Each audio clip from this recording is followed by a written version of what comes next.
Hello friends, I am back again with another interesting grammar video. Welcome to our channel that is JD Digital Learning. Today we are going to learn use of as soon as. As soon as म्हणजे जसे तसे. म्हणजे जसं पाऊस पडायला सुरुवात झाली तसे शेतकरी आनंदित झालेत. तर मित्रो हा व्हिडिओ शेवटपर्यंत पहा आणि तुम्ही माझ्या चॅनेलला नवीन असाल तर चॅनेलला सबस्क्राईब करा. यूज ॲज सून ॲज जसे तसे दोन लागोपाठ घडणाऱ्या क्रियांसाठी ॲज सून ॲज वापरतात. पहिली क्रिया घडली की लगेच दुसरी क्रिया होत असेल तर ॲज सून ॲजची रचना असते. As soon as is a conjunction it connects two clauses. म्हणजे ॲज सून ॲज हे असं कंजंक्शन आहे की ते दोन क्लॉजेसला जोडतं. As soon as he reach the station the train arrived. यातल्या दोन क्रिया लागोपाठ कोणत्या? पहिली क्रिया कोणती घडली? He reached the station. तो स्टेशनला पोहोचला आणि नंतर द ट्रेन अराइव्हड दुसरी क्रिया. मग ॲज सून ॲज नंतर पहिली क्रिया, त्यानंतर कॉमा देऊन दुसरी क्रिया लिहिलेली आहे.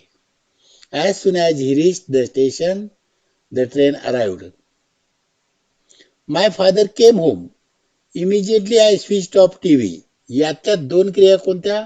माय फादर केम होम ही एक क्रिया आणि आय स्विच्ड ऑफ टीव्ही ही दुसरी क्रिया. यातली पहिली क्रिया कोणती आहे? माय फादर केम होम. वडील घरी आले, नंतर टीव्ही बंद केला. म्हणजे पहिल्या क्रियेच्या अगोदर ॲज सून ॲज वापरायचा. As soon as my father came home, त्यानंतर इमिजिएटली शब्द काढून टाकलाय. I switched off TV. The result was declared.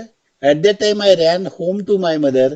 यामध्ये पहिली क्रिया द रिझल्ट वॉज डिक्लेअर्ड, निकाल जाहीर झाला, आणि दुसरी क्रिया I ran home to meet my mother. यामध्ये मी माझ्या आईला भेटण्यासाठी धावत गेलो ही दुसरी क्रिया. मग यातल्या पहिल्या क्रियेच्या अगोदर ॲज सून ॲज वापरायचं. म्हणजे as soon as the result was declare, at that time, immediately, Wien, after that वगैरे यासारखे वेळ दर्शवणारे जे शब्द आहेत ते काढून टाकायचे. ते आपण पुढे पाहणार आहोत. वाक्य असं होईल, as soon as the result was declared I ran home to meet my mother. We will leave when it gets dark. आम्ही सोडून जाऊ. आणि दुसरे इट गेट्स डार्क, आणि वेनने ते कनेक्ट केलेलं आहे. बघा या ठिकाणी असं आहे की पहिली क्रिया कोणती? वी विल लिव्ह ही पहिली क्रिया आहे की इट गेट्स डार्क ही पहिली क्रिया आहे? हे लक्षात येत नसेल त्यावेळेला एक नियम लक्षात ठेवायचा. वेन ॲज नो सुनरने सुरू होणारे क्लॉजेस ही पहिली क्रिया असते. म्हणून इथे वेनने सुरुवात झालेली आहे, तो वेळ काळदर्शक शब्द आहे, तो काढायचा आणि त्याऐवजी ॲज सून ॲज वापरायचा. वाक्य असं होईल बघा, we will leave as soon as it gets dark. म्हणजे वेनने सुरू होणारं क्लॉज जे आहे ती पहिली क्रिया आहे आणि वेनच्या ऐवजी ॲज सून ॲज वापरला. ॲज सून ॲज हा मध्येही येऊ शकतो, वाक्याच्या सुरुवातीलाच आला पाहिजे असं नाही.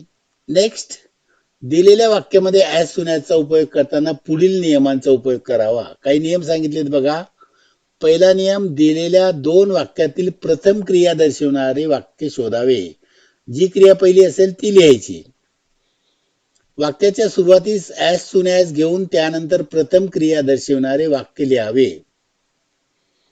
त्यानंतर स्वल्पविराम देऊन नंतर घडलेल्या क्रियेचे वाक्य लिहावे. वाक्यात when, then, quickly, immediately, after, soon, at the same time, almost at the same time, at that time यासारखे कालदर्शक शब्द असल्यास ते काढावेत. See the sentence. He heard Yaksha's voice as he bend down. याच्यामध्ये दोन क्रिया कोणत्या? ही हर्ड यक्षाज व्हॉइस एक क्रिया आणि ॲज ही बेंड डाऊन तो वाकला. मग त्याने यक्षाचा आवाज आधी ऐकला की आधी तो वाकला? याच्यामध्ये कन्फ्युजन होत असेल तर लक्षात ठेवायचं, ॲजने जे क्लॉज सुरू होतं ती पहिली क्रिया असते, म्हणून त्या ठिकाणी ॲज सून ॲज वापरायचं. म्हणजेच वाक्य असं होईल बघा, ही heard Yaksha's voice as soon as he bend down. She open her umbrella Wien it started raining. यातल्या दोन क्रिया कोणत्या?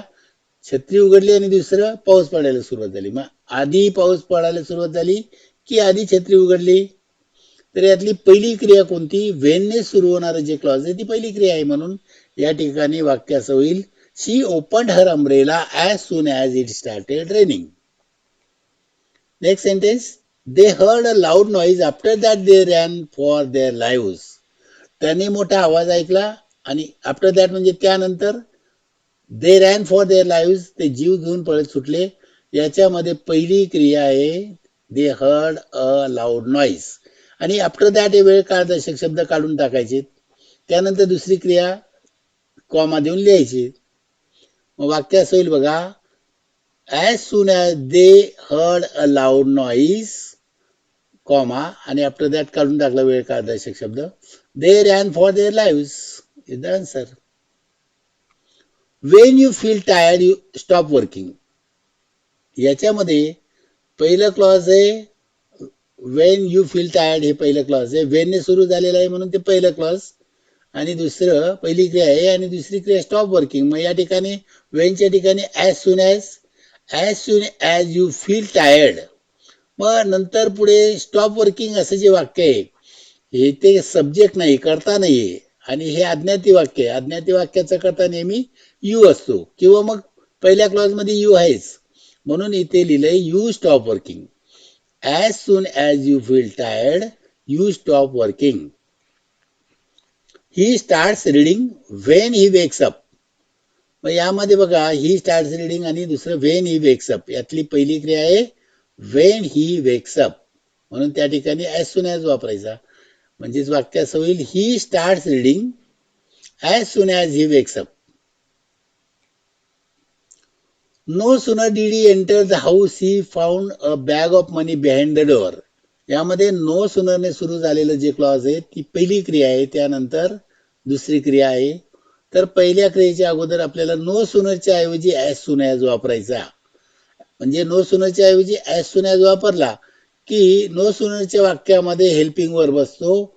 ॲज सून ॲजच्या वाक्यामध्ये जर simple present simple past tense असेल तर हेल्पिंग वर्ब वापरायची गरज नाही आणि फक्त वर्ब मध्ये बदल होईल. या ठिकाणी no sooner did he enter आहे बघा, तर आपण या ठिकाणी करणार ॲज सून ॲज डीड काढणार ही आणि मग डीड काढल्यामुळे भूतकाळ जाऊ नये म्हणून एंटरचं करणार एंटर्ड. द हाऊस नंतर मग कॉमा आहेच आणि पुढचं वाक्य लिहायचं. वाक्य असं होईल बघा, as soon as he entered केलं बघा या ठिकाणी. म्हणजे डीड काढला भूतकाळ जाऊ नये म्हणून यांचं एंटर्ड केलंय. As soon as he entered the house he found a bag of money behind the door. They will return home when it gets dark. They will return home आणि वेन इट गेट डार्क मध्ये when it gets dark हे पहिली क्रिया आहे. मग Wien म्हणजे वेळ काळदर्शक शब्द आहे आणि वेनने सुरू होणारा क्लॉज जर पहिलं क्लॉज असेल, पहिली क्रिया असेल तर त्या ठिकाणी ॲज सून ॲज वापरायचं. म्हणजे वाक्य असं होईल, they will return home as soon as it gets dark. As the milk is heated further the water vapour expands. As ने सुरू होणारा पहिला क्लॉज ॲज सून ॲज तिथे वापरायचा. As soon as the milk is heated further, as soon as the milk is heated further, नंतर comma the water vapor expands. Friends, thank you for watching video. या video मधील तुम्हाला use of as soon as हे perfect समजलेलं असेल मला खात्री आहे. If you like the video, click the like button, and if you haven't subscribed my channel, please subscribe just now. Share this video with your friends and press the bell icon for further more important video notifications.